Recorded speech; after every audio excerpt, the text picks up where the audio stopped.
شروع کرتا ہوں اللہ کے نام سے جو نہایت رحم کرنے والا اور بخشنے والا ہے۔ مزمل وائس کے معزز دوستو، السلام علیکم۔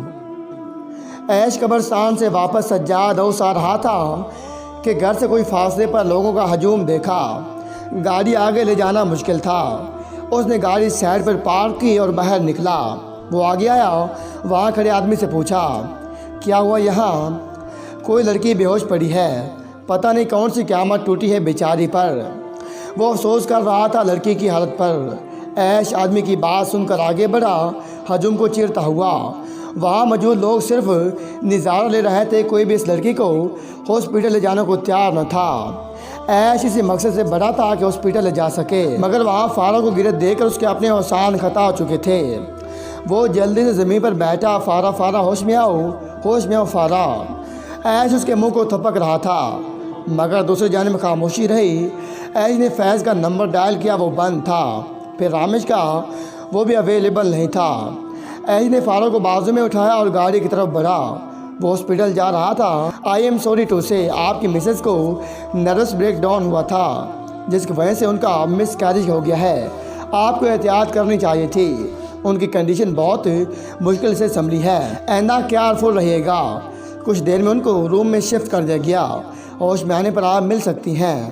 ڈاکٹر نے رسمی گفتگو کی اور چلا گیا۔ عیش نے بھی غلط فہمی دور نہ کی کہ وہ پیشنٹ کا ہسبینڈ نہیں، وہ تو لفظ مس کیریج پر اڑا ہوا تھا۔ تو کیا فارا ماں بننے والی تھی؟ ایک ہفتے بعد فارا کی حالت کے پیش نظر ڈسچارج کر دیا گیا تھا۔ وہ بالکل خاموش ہو چکی تھی۔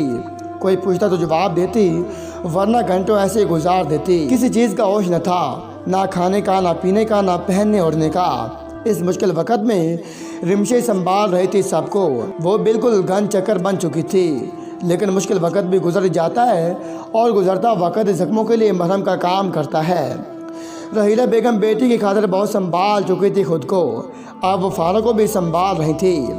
سب فارا کا بہت خیال رکھتے تھے۔ فارا بھی آہستہ آہستہ زندگی کی طرف لوٹ رہی تھی۔ اتنا کچھ گنوا کے بھی وہ زندہ تھی تو ضرور قدرت کی کوئی مسلط تھی۔ بے شک اللہ کے ہر کام میں بہتری پوشیدہ ہوتی ہے۔ عیش فارا کے سنبھلنے کا انتظار کر رہا تھا۔ وہ اس سے ملنا چاہ رہا تھا، اور اسی مقصد کے لیے وہ ماں کے پاس آیا تھا۔ ماں، مجھے فارا سے ملنا ہے، میں ملنا چاہتا ہوں اس سے، پلیز آپ چچی سے بات کریں۔ عیش، کچھ دن رک جاؤ۔ اور نہیں ممی پلیز، اور نہیں۔ وہ ملتحج ہوا۔ اچھا کرتی ہوں بات، اگر رحیلہ نے منع کر دیا تو پھر دوبارہ ضد مت کرنا۔ نہیں کروں گا۔ وہ جانتا تھا چاچی ہرگز منع نہیں کریں گی، کیونکہ وہ چاچی کو منا چکا تھا، چاچا کی موجودگی میں ان کی ہیلپ کے ساتھ۔ عیش سجاد کے اعلیٰ ظرف کا گرویدہ ہو چکا تھا۔ رحیلہ بیگم کی اجازت پا کر آج عیش سجاد ہاؤس آیا تھا فارا سے ملنے۔ ملازمہ نے فارا کو اطلاع دی تھی کہ آپ سے کوئی ملنے آیا ہے ڈرائنگ روم میں۔ کون آیا یہ نہیں بتایا تھا۔ فارا کچھ دیر بعد ڈرائنگ روم میں تھی، مگر وہاں عیش کو دیکھ کر ساخت ہو گئی۔ آپ کیا کرنے آئے؟ یہ شخص میری بے بسی کا تماشے دیکھنے، یا پھر مجھے یہ بتانے کہ میں اس قابل نہیں کہ کوئی مرد زیادہ دیر میرا ساتھ نبھا سکے؟ عیش فارا کو ساخت دے کر ہچکچایا، لیکن بات تو شروع کرنی تھی۔ کیسی ہو؟ مدھم آواز میں پوچھا گیا۔ فارا کو لگا وہ ابھی گر جائے گی، اس لیے مضبوطی سے صوفے کو پکڑا۔ کیوں آئے ہو یہاں؟ کب کباتی آواز سے پوچھا۔ عیش کو لگ رہا تھا کہ وہ اب گری کہ تب میں ٹھیک ہوں۔ کیوں آئے ہو یہاں؟ اگر یہ دیکھنے آئے ہو کہ میں تمہاری جدائی میں مر رہی ہوں تو یہ بھول ہے تمہاری۔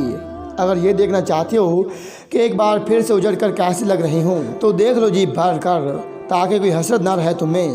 فارا غصے اور بے بسی سے آپ سے تم پر آ گئی تھی۔ میں تم سے معافی مانگنے آیا ہوں فارا۔ معافی؟ کیسی معافی؟ وہ استعزیہ ہوئی۔ فارا، میں شرمندہ ہوں۔ وہ سر جھکائے ہلکی آواز میں بات کر رہا تھا، اور فارا ہر بار اس کے جھکے سر کو دیکھ کر رہی تھی۔ میں نے معاف کیا تمہیں عیش سکندر، جاؤ اور دوبارہ کبھی میرے سامنے مت آنا۔ میں ہاتھ جوڑتی ہوں تمہارے آگے۔ فارا نے واقعی ہاتھ جوڑ دیے۔ آنسو ایک تواتر سے جاری تھے۔ عیش کے لیے اسے روتے دیکھنا اور وہاں مزید کھڑے رہنا مشکل ہو گیا۔ وہ سیر سے ہو کر نکلتا چلا گیا۔ فارا وہیں زمین پر بیٹھی سسک اٹھی۔ احساس بھی کب ہوا تمہیں عیش سکندر، جب سب کچھ لوٹ چکا؟ درد کی دل پہ حکومت تھی، کہاں تھا اس وقت؟ جب مجھے تیری ضرورت تھی، کہاں تھا اس وقت؟ موت کے سسک میں چلا آیا مجھے دیکھنے کو، زندہ رہنے کی مصیبت تھی کہاں تھا اس وقت، دل کے دریاؤں میں ریتیں صحراؤں کی، جب مجھے تیری ضرورت تھی کہاں تھا اس وقت۔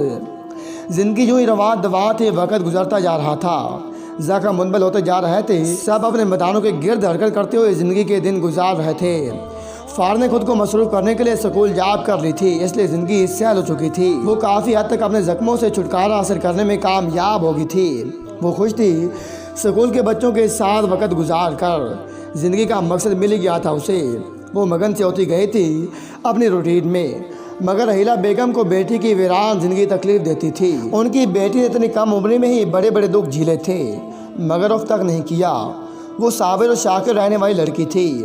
رحیلہ خدا کے حضور دعا گو تھیں کہ ان کی بیٹی کو اس کے صبر کا پھل مل جائے، وہ اٹھتے بیٹھتے یہی دعا مانگتی، اور بے شک اللہ ماں کے دل سے نکلی دعا رد نہیں کرتا۔ داؤد اور سجاد صاحب کی پہلی برسی گزرنے کے 1.5 ماہ بعد ہمشہ نے گول مٹول سے بیٹے کو جنم دیا تھا۔ سجاد ہاؤس میں برسوں بعد خوشی کی لہر دوڑ گئی تھی، سب خوش تھے اس بڑی خوشخبری پر۔ عید کے تو پاؤں زمین پر نہیں ٹک رہے تھے، آخر کو فرمائش جو پوری ہو گئی تھی بھائی کی، اب میں اپنے فرینڈس کو خوب جیلس کروں گی، وہ ارادہ کر چکی تھی۔ بھابھی یہ تو مجھ پر گیا ہے، فارا نے رائے دی، کس طرف سے، رائٹ سائڈ یا لیفٹ سائڈ سے۔ فیض نے بہن کو چھیڑا، ہر طرف سے وہ اترائی، اہم بالکل بھائی آپ پر گیا ہے، اس لیے نام بھی آپ ہی ڈیسائیڈ کرو گی۔ ریلی بھائی، وہ خوشی سے اچھلی، ریلی بھائی کی جان۔ فیض اس کا سر تھپکا، اوکے میں سوچتی ہوں، وہ تھوڑی پر انگلی رکھ کر سوچنے لگی، سب اس کی حرکت پر مسکرا دیے۔ فارن نے کافی غور و خوض کے بعد نام ڈیسائیڈ کیا تھا، عبدالہادی، سب کو پسند آیا اور یہی نام فائنل کر دیا گیا۔ فارا جی امی تمہارے تحت تم سے بات کرنا چاہتی ہیں، جاؤ سن لو جا کر۔ سکندر صاحب اور مسز سکندر آج خاص مقصد سے آئے تھے، وہ رحیلہ بیگم سے پہلے بات کر چکے تھے، مگر فیض نہیں مانا تھا، پر رحیلہ نے تھوڑا بہت پریشرائز کر کے منا لیا تھا۔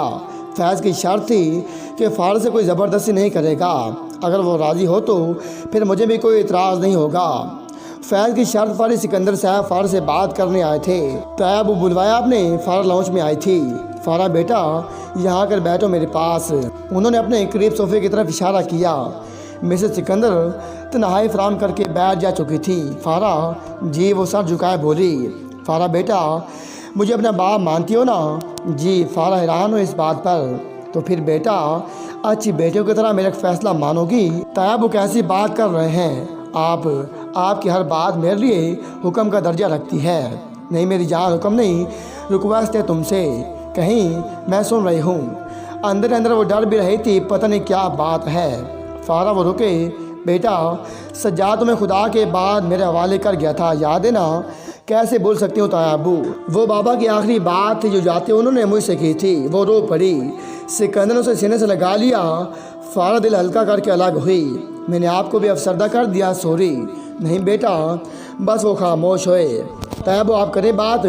فارا بیٹا میں تمہاری شادی کرنا چاہتا ہوں۔ فارا کسی بات کا ڈر تھا اور وہی ہوا۔